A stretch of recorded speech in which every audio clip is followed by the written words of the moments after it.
Welcome to the Afro Caribbean Oral History Project. My name is Lucy Blanco, and today is May 25th, and I have the honor of introducing Arufudihati Milton Guity for this telehistory. Would you like to introduce yourself, Arufudihati Milton? My name is Milton Guity. I am a Garifuna. I was born in Honduras and live in Bronx, New York for about 37 years.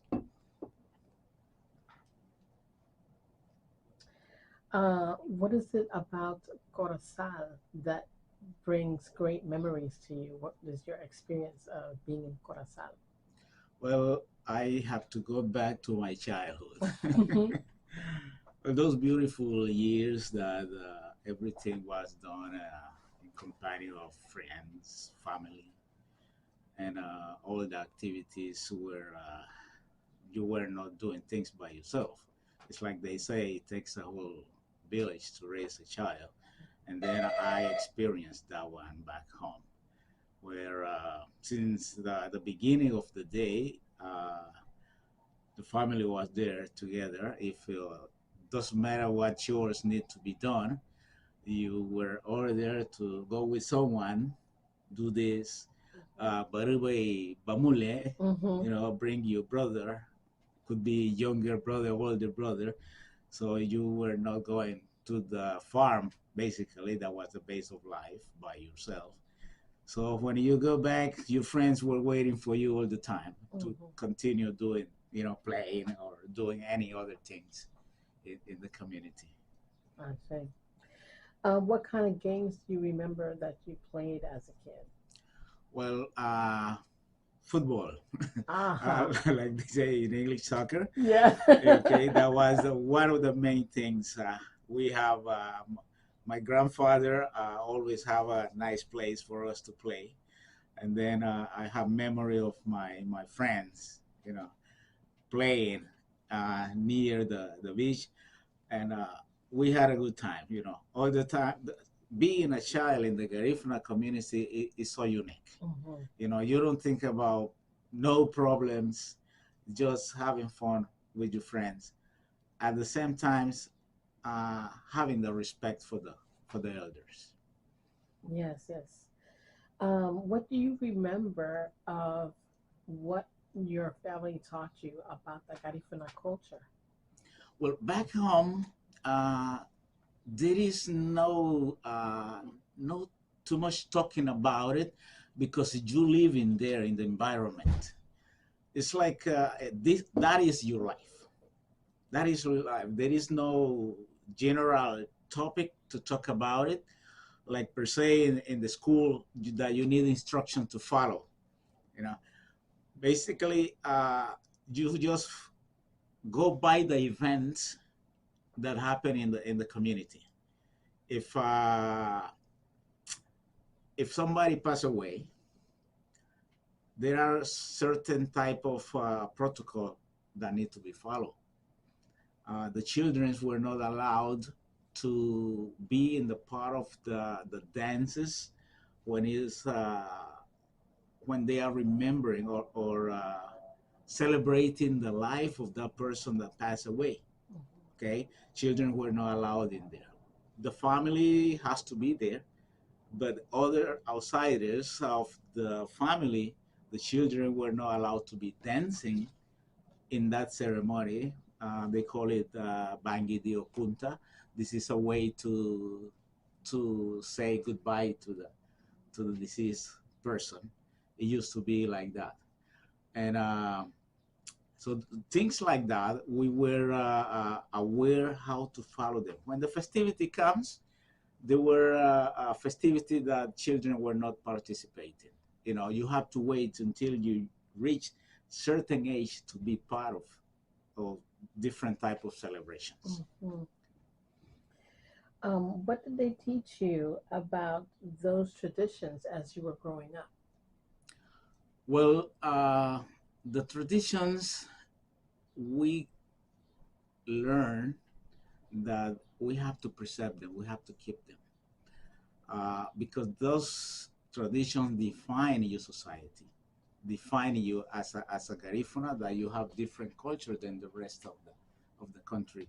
So we try to practice them all the time wherever we go. You know, if you could see here in the Bronx that people keep dancing, keep doing the Wanarawa, which is the different type of Garifuna dances, and that's the only thing that will help your culture to continue and to be preserved all the time. You don't have to, just because you left your your town, your community, and then it doesn't mean that you're gonna forget where you come from. Wherever you go, your culture comes with you. Was there a temple or a church community when you were in Corozal that you experienced? In our most of the Garifuna towns, generally they have a Catholic church. Uh, Earlier in my earlier ages, it was only one church. It was the Catholic Church. Mm-hmm. Nowadays, there are different type of religions in the community, and it worries me because our culture is based in the ancestral way of living, and the other churches that are not Catholic, they demonize the Garifuna culture in that sense. When you try to uh, conceive the idea of your ancestors that they are there, it's like having another side of God. Right? There is a great respect for God. That's why we have a name for God in Garifuna. Not only one name. We have Wenyu, Mm-hmm. we have Faradio, we have Suntigabafu. Mm-hmm. So which means that before the contact with the Europeans, the Garifuna people knew the existence of God. That's why we have a name for it. And the other religions that have come to the Garifuna people life, they don't believe in the existence of our ancestors. Our ancestors are close to us all the time. What kind of activities did you do as a family in in tandem with this heritage that we have of Garifuna? What kind of other activities did we do as a family? Well, as a family, one of the traditions is the respect among each other. It's a tradition that has to maintain, has to stay with us all the time. Like you cannot greet a older person the same way you greet your younger brother or your friend. Mm-hmm. For an older person, you have to say, use the H sound, ida hinya, which means how are you? And your friend, you have to use the B sound, which is ida B. Mm-hmm. So things like that continue in the family. So coming back to your question, what activities we do together as a family? One is some families do the fishing, some other families do farming. So that's the tradition that are maintained in the community. There are other celebrations at this time, like birthday parties. Mm-hmm. They celebrate those too. Do you remember Arufudihati Milton, the first time you learned about fishing, and what was that experience like when you first learned how to fish?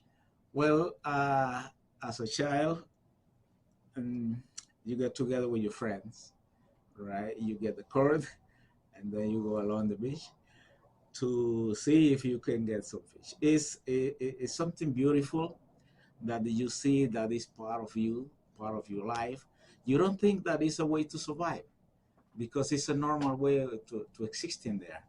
In my case, I remember when my grandfather took me to the deep sea.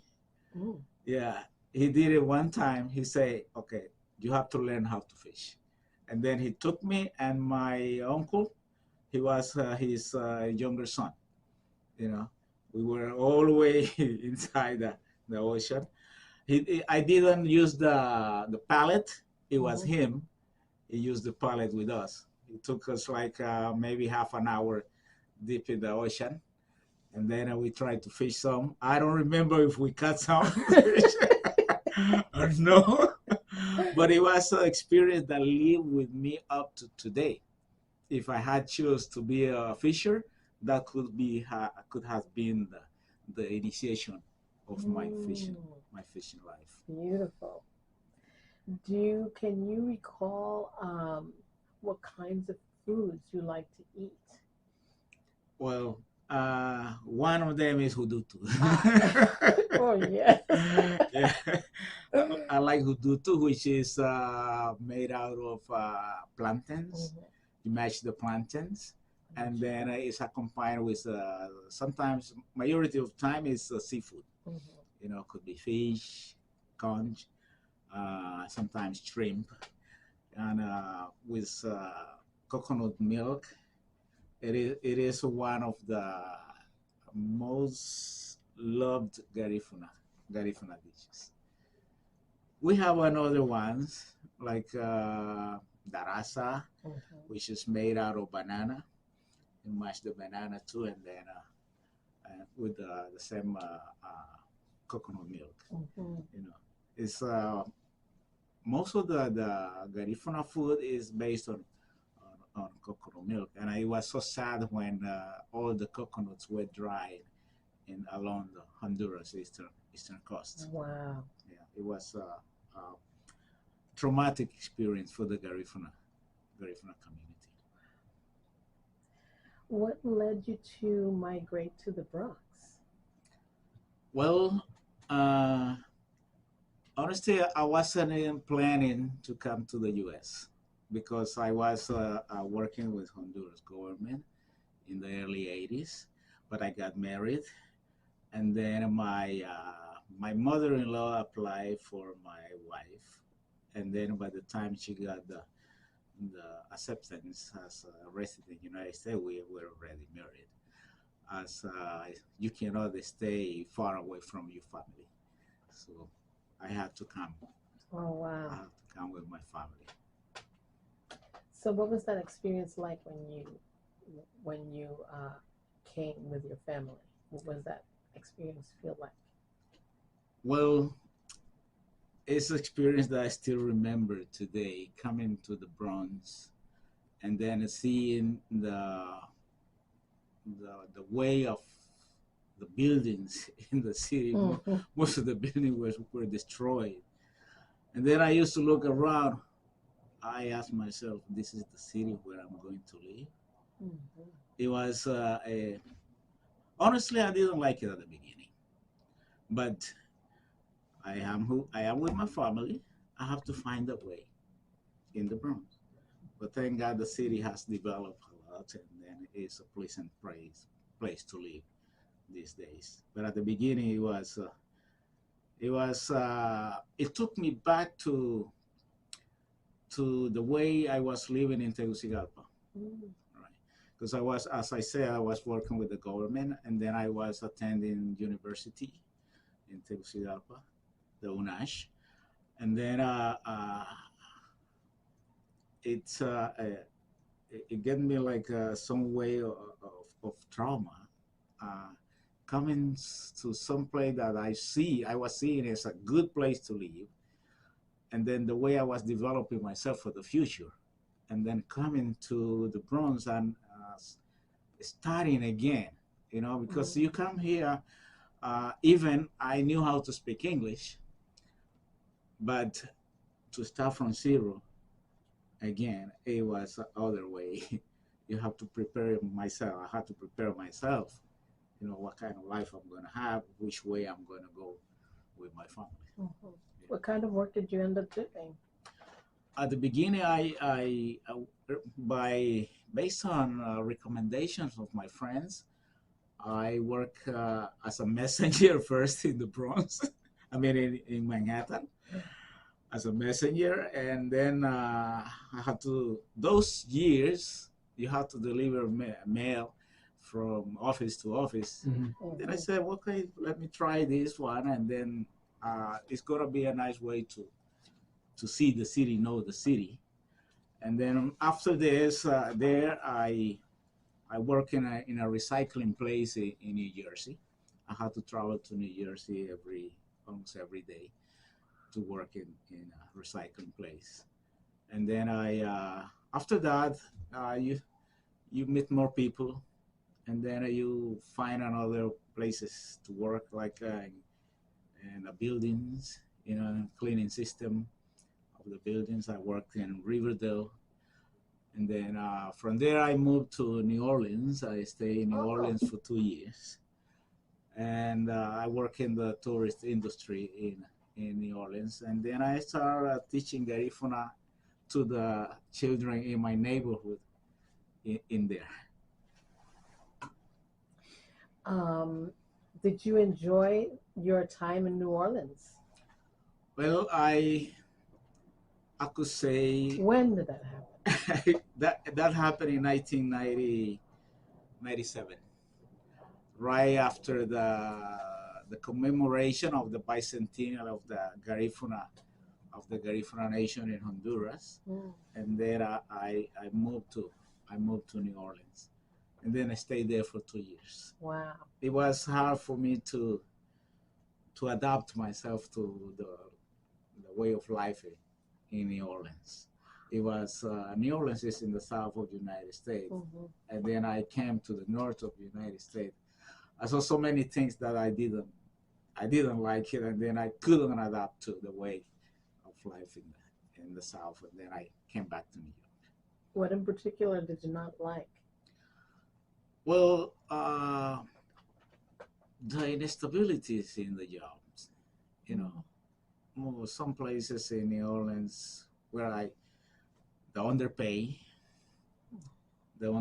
here in New York, you could be making $17 an hour. When you go back to New Orleans, they only offer you $5 an hour. And then I said, it was a big disparity. And then I couldn't adapt to it. Then I came back to New York with my family. Were there any opportunities that you recognized for education for your family? What was that experience like?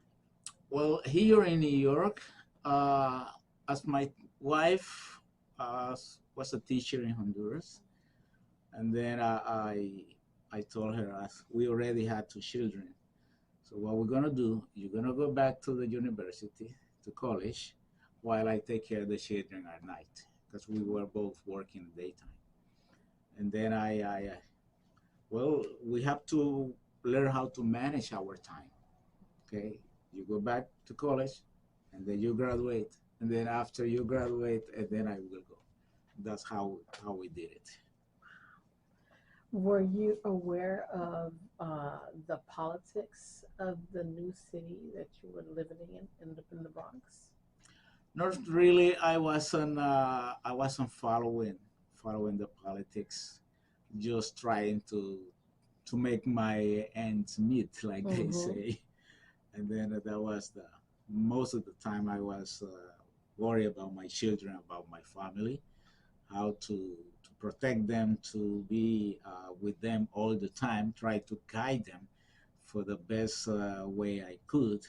So they became my light, my wife, my children, and then that's what my main focus. Very good. How did you learn about the education system and the political system as you were making your way in the city? Well, having conversation with my wife, we get in touch with other people that were already here. People from Corozal, they were already here, and then they guide us how we could go back to the education we initiated in Honduras. They were a clear example to us, and then so we hear them, and then we start investigating how we could go back to Oh, see. What did you find out about um, uh, what the connections were that would be representation of who the Garifuna were, who the Garifuna are? What did you find out about the city? Did you find the representation in the communities that you moved into?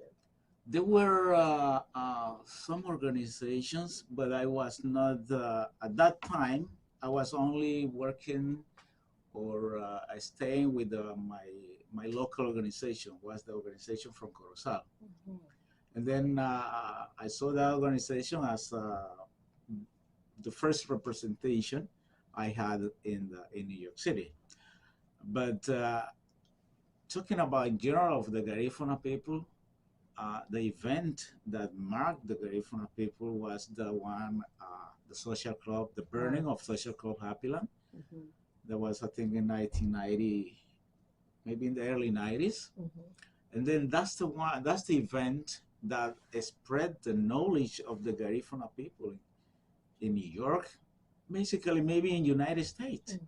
because it was a big tragedy that finished ended with the life of 87 people. And then that's how we find out. I think the whole nation find out there is a new ethnic group in New York, which is called Garifuna people. Even there were many members of the community before that tragedy, but nobody knew about them. Maybe because of the characteristic that we speak Spanish to. Mhm.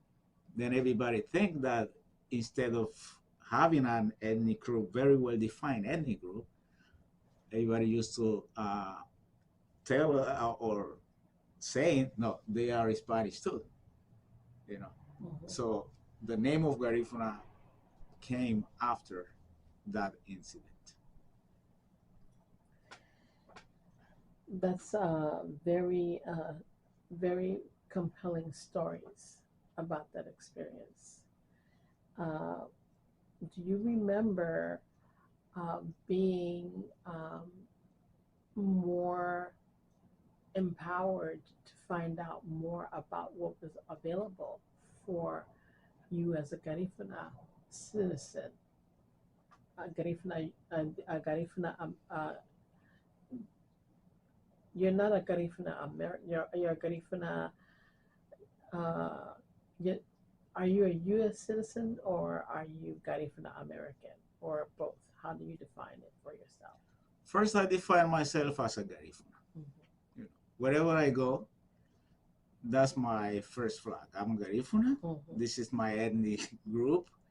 That's how I identify myself as a Garifuna.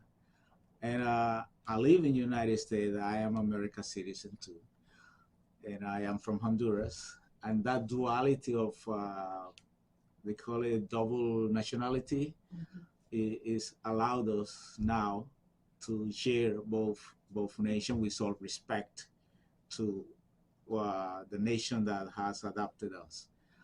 And but that's as a Garifuna, we I have a mission to try to preserve this culture because many things are happening. Basically, since we were living in Honduras, the government project basically just to make you speak Spanish. It has darkened the future of the Garifuna culture. I don't know if I respond to your question. Yeah. Yes. How do you feel that it's progressing at this point? Uh, the negativity of the disappearance of the Garifuna language is affecting because and deeply, and it saddened me because the majority of homes, especially here in New York City, uh, parents don't speak the language to the children. So we need to do something, not today, yesterday, because we have to institutionalize the language if it's possible. So if the children don't have the opportunity to learn the language at home, there has to be a place where they could go. There should be programs so they could learn about the culture and implement the culture, absorb the culture, take the culture, because it defines who they are, where they came from.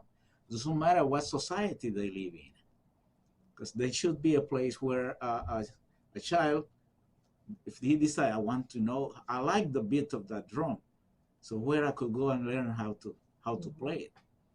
I like the way they dance, my ancestors dance, my grandma dance. Is there any place where I could interact with other Garifuna with children like me? So we need to do something like that. I know there are institutions, they doing great work to preserve the community, but there are many more things that need to be implemented. They have to find the way, because they are the ones heading the preservation of the Garifuna culture, not in getting the rights as a citizen, as a Garifuna citizen in New York City. The culture has to play a role. They have to play the role to preserve the cultures. How they're going to do it? So they have to find a way. They have to get together with other organizations that represent the different communities.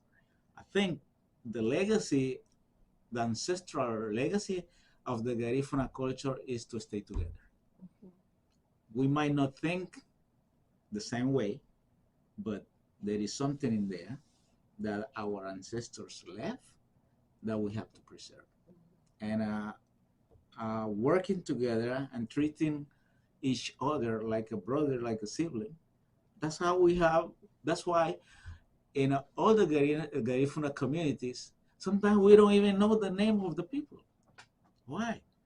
Because grandma, abuela, nagutu, nibuganya, namule, younger brother, younger older brother. That's how we it's happening in the communities.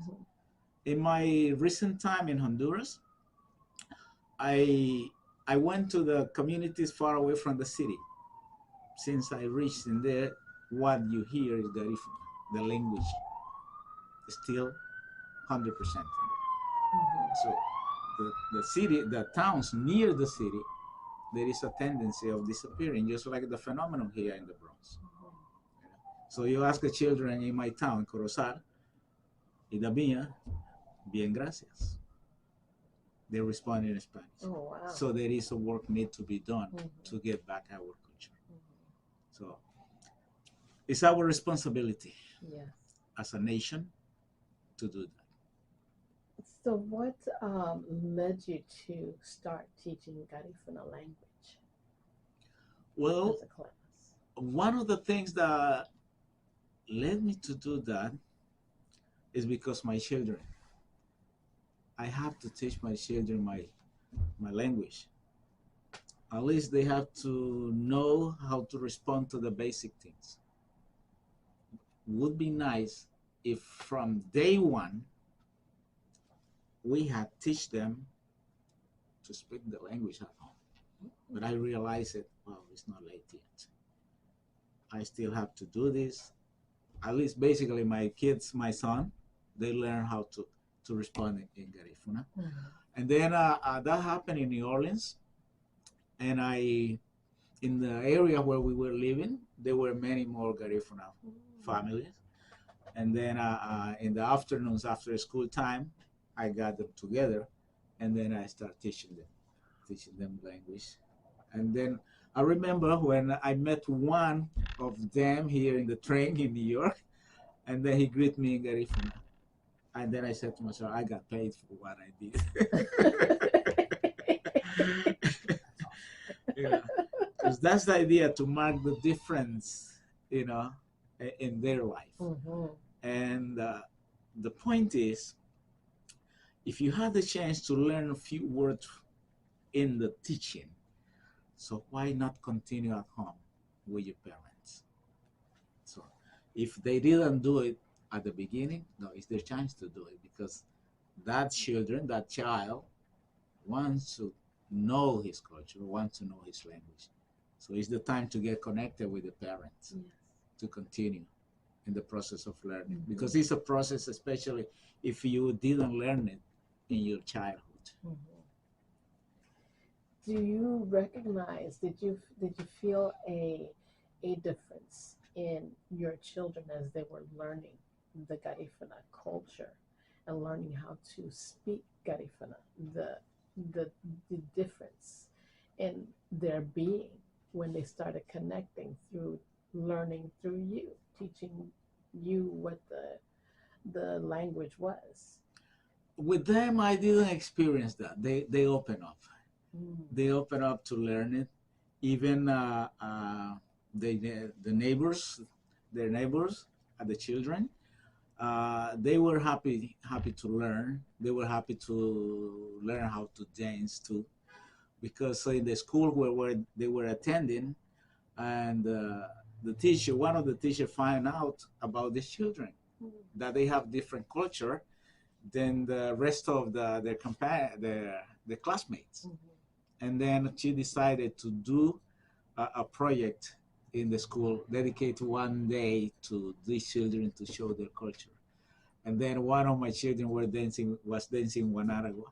The others were dancing Punta, in the school. And so in that area, I think it was in Village de l'Est in New Orleans. So they find out about the program. And even after that, they were calling me from some radios or television programs in New Orleans to talk about the Garifuna culture. It was something that opened up more to the Garifuna existence in New Orleans. So in the experience that you had in New Orleans, when you recognized that there was an acceptance of the culture through the experience that the children experienced, was there anything else that had developed through that experience and continue to lead in that space of being able to teach the language itself because of the experience? Yeah, I was called from some places.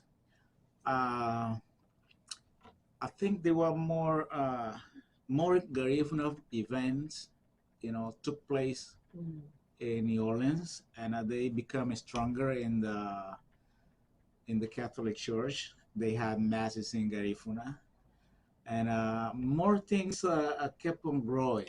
But unfortunately, I had to leave the city, come back to New York, and then. But when I got in touch with some of the guys, they were in the organization that I created in there, and they try to continue doing things in order to preserve the community. So you felt that experience in New Orleans. Did you find that kind of experience in the Bronx when you were continuing? Yes. When I came back here, Casa Yurumein was open up, was beginning, and then they asked me if I could teach the Garifuna language in there, and then I accepted. I took the challenge. And then basically since that time, Casa Yurumein has been teaching Garifuna language. And the thing is, in New York, there are many Garifuna organizations, and then but they were doing basically events to help the communities back home. But when we talk about the preservation of the language, it was basically only Casa Yurumein doing it. Oh, wow. So Casa Yurumein was the only organization. Have there been more since then? That's what I think. There's been, even Luz Solis tried to, I think she's been writing about the Garifuna language. She has maybe 2 books already. And then I think she has a group, a dance group, and then she been teaching them too. You know, at least to learn the language based on their dance, or know they have to, because they have to know how to sing in Garifuna. Because when you have a dance group, the choreography is so important in the language, in the performance of these groups. Because if you have, in the Garifuna tradition, if you have only one person singing, it's like there is no acceptance of your audience. Everybody has to be singing. So I think Luz did a great job in that, teaching the members of her dance group how to sing this song. Very good. So that experience, or what other organizations, can you name the other organizations? With Lucine's group, I forgot the name of her organization. It's I think it's Wabafu Dance Company. Wabafu, yes, Wabafu. Yeah. So they are a vibrant part of the community because of the language and the preservation of the culture. Yes. Have you experienced any other difficulties in making that preservation of the language being more vibrant and more representative in what you have been doing in the education space?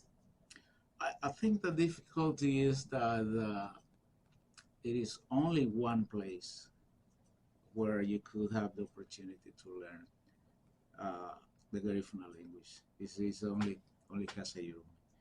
As there are many organizations from the different communities in New York City, I think each community should take the responsibility to be part of that process of restoring the Garifuna language. Because I think each one could be in Manhattan, could be in Brooklyn, or here in the Bronx. They should have programs in their agenda to help their children, because each member has more than one child. And then if we keep quiet and not teaching the language, it will vanish, it will disappear. And every day, I think almost every day, there is a language disappearing from the planet. And then we don't want the Garifuna language to be one. We still have a lot of work to do.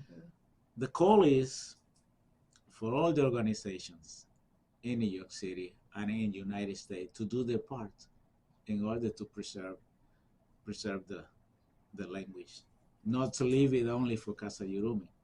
You know, I know there are many Garinagu speakers here, and many of them, they have studied back home, or they study here. They know the language. If you know the language, you could teach it. Just embrace it. Just embrace it. You know, take it as part of the legacy of our ancestors.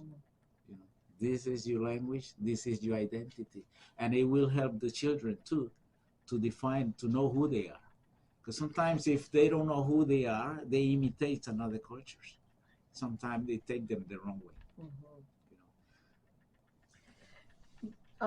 Have you found that how did the pandemic change your approach to teaching the language?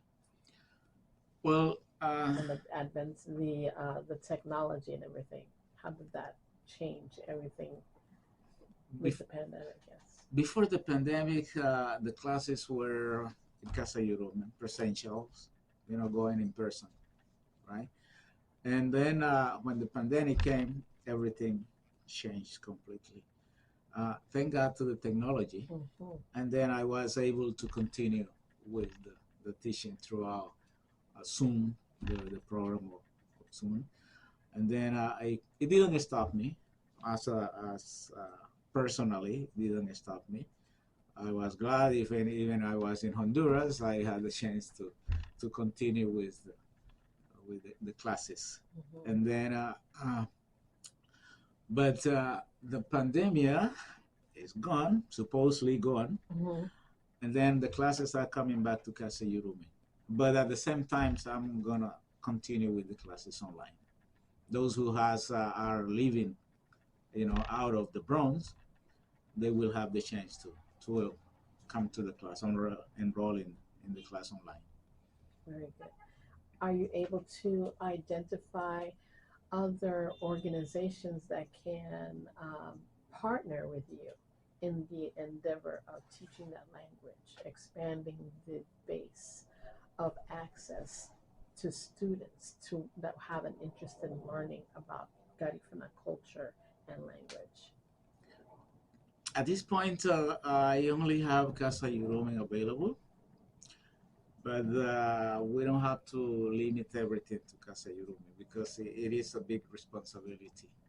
I know there is an institution here, how do they call it? They have an eye on the different languages that are in danger. Mm-hmm. It's led by Danny Kaufman.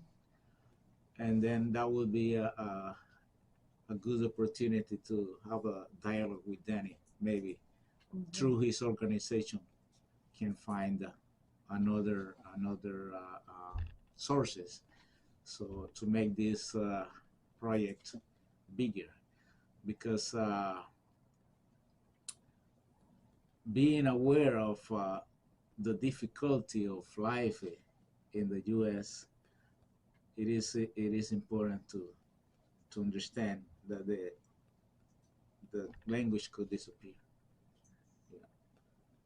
Because most of the time you are with your children at home for a few hours.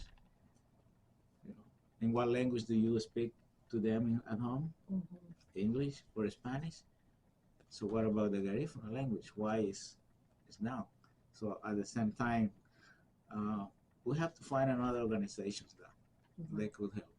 At this point, I only identify Casa Yurumein and the organization that is studying the language that they disappear. Mm-hmm. It would be nice to find more organizations in the community, within the community.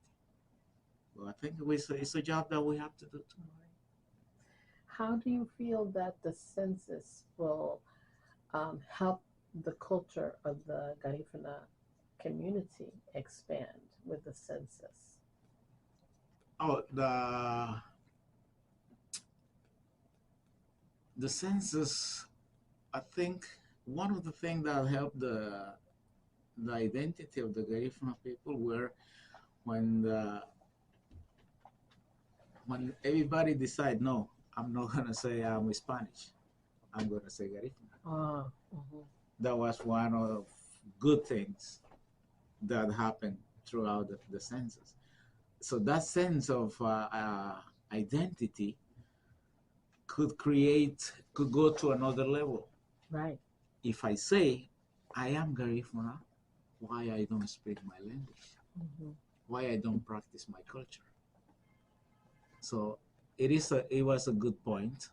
I know it was initiated by I think Garifuna Coalition when it was a strong, and then it is something that need to be embraced. Define if I am Garifuna, why I don't speak my language, Mm-hmm. why I don't dance my, Right.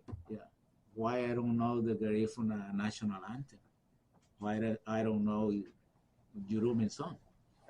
So those are things that could lead to another level. Mm-hmm.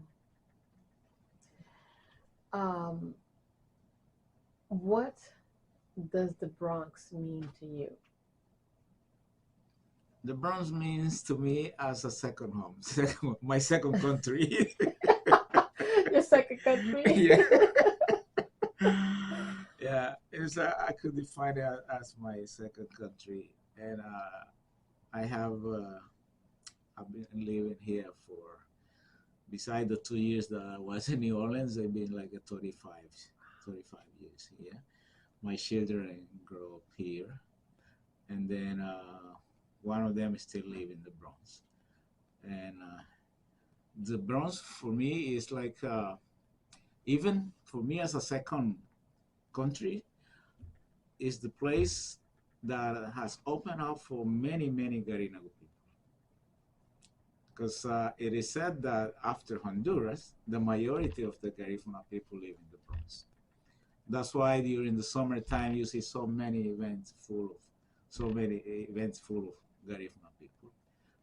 The parks, you know, there are many things. The playing football, you know, the many parks.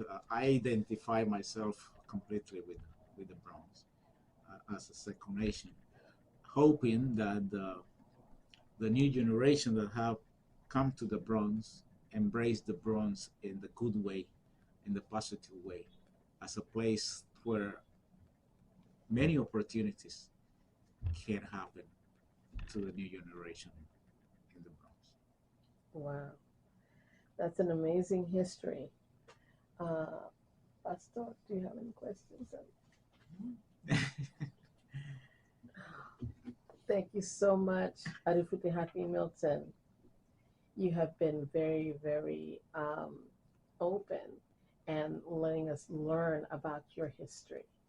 I am very honored and very grateful to have this time with you. Sereme. Seremen, Seremen. Is there anything you would like to add? Anything you would cover? Mm. Is there anything you would like to add? No, I think the first I was thinking about your history in the army. Did that experience shaped what you ended up doing? Well, being Garifuna in Honduras Army was a quite special experience. Mm-hmm. First, because this Mm-hmm. the color of your skin and the perception of the people in Honduras seeing someone different than them. And sometimes you are advanced in the level of education, and then the negative vibration start, you know, looking at you as no, he cannot advance.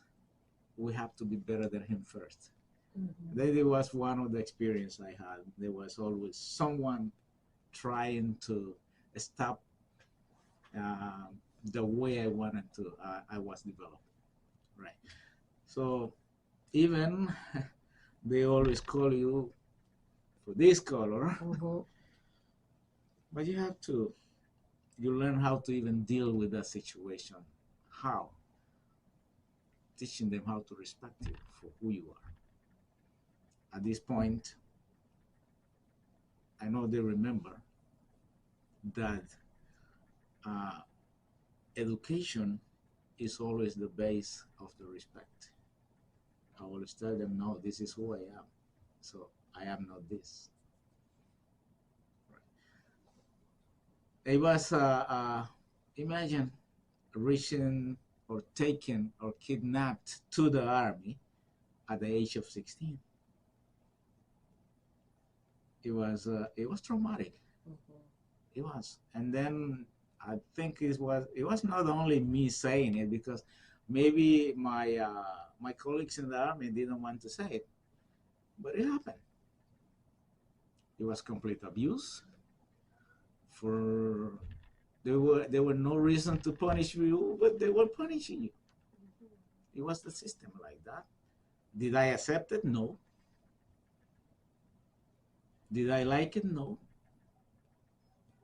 But my role in there was to complete my military service and stay out, because it was not part of me to be there. But I did it because I didn't want them to continue hunting me, because it was like that. Yes. You leave in or you run away, they were gonna hunt you. So do I wanted that for my life? No. For my parents? No. Thank God I completed. I left. Continue my life in a good sense of way. out of the Honduras Army. That's another story too. That'd be a part two. Yeah. The other question that I wanted to ask you is, what you see, what is going on for you as a teacher now that you are retired? Well, I would like to uh, so some project could come, a bigger project than my person. Mhm. So if it's Casa Yurumein or another institution, organization, to embrace the teaching of the Garifuna language in New York City in a stronger way. So there would be permanent classes throughout the year. Doesn't matter how old is the children or how old is the person want to learn the language. There is a place where they could go. As I said, there are many Garinagu people. They know the education system. They know it better than I. They should embrace this project, the teaching of the Garifuna language, because as an individual, each person has the role to preserve this culture. Especially if you are an educator, doors are open for you to come. Mhm. And then, okay, I know this. How do I learn how to teach Garifuna? So in that way, I could help. Because it's a lot of many other things need to be done. Like there are drummers. There are many drummers. They could get projects with Casa Yurumein, conversations with Casa Yurumein, or other institutions or other organizations to do their part in the process of preserving our culture. Because if we don't do nothing strong, in 50 years it will be gone, maybe less. So the work is not today, it's yesterday. Yeah, it is yesterday. Yeah. Thank you so much, Arufudihati Milton. Yeah, what to make it. I could say something in Garifuna too. Ashe, yes. I know for the people that don't know the sound of the Garifuna language, I'm going to say few words in Garifuna, a little message in Garifuna. Gibeti agregia marinha gaitia Garifuna. Ahinti ganhara lubai hadeiro aba flasu, lu ganhara la hodi afune dere nyenye, afune dere lechu Garifuna, dere la labo wabuno, dere la foruno ganao, o la bina honwa. Buiti hamu ganyi la aba flasu ja nigake, ja bronzo, lu ganhara la hodi grigia, afune dere luagoti Garifuna. Hon tumati ha wasanigu, oma ya mayano ho la Garifuna munada. Buiti hamu ganyi la aba flasu lu hodi ni, lari ge friendly, gayate moge lari ge friendly, lari ge samudi buri dimas buri, lu ganhara la hasubu diru arahi hala diru, garinda go arahi hala diru, lu ganhara la hafune diru ni lo hanicho. So ligiati wa megi rube, lu la degun wa ya mabuli da wa megi lo ganhara lage wa degni wa gaira, tida tuma flasu to yerafa butu burgu. To tuma gumese rubo lu afai direina la Garifuna ni. So mosti laria hono ide lo la lago yugo Garifuna le lari. Seremi. Aye. I recognize most of the words. I remember what I got from that message is that it's so important for us to learn how to speak the language, and our children to learn how to speak the language, how to dance, how to play the music, and want to learn. You all have to have the interest in wanting to learn what you want to learn about this culture. That's what I heard from the message. That's the essence of the message. Sereme, bueno, Arufudihati Milton. Última, será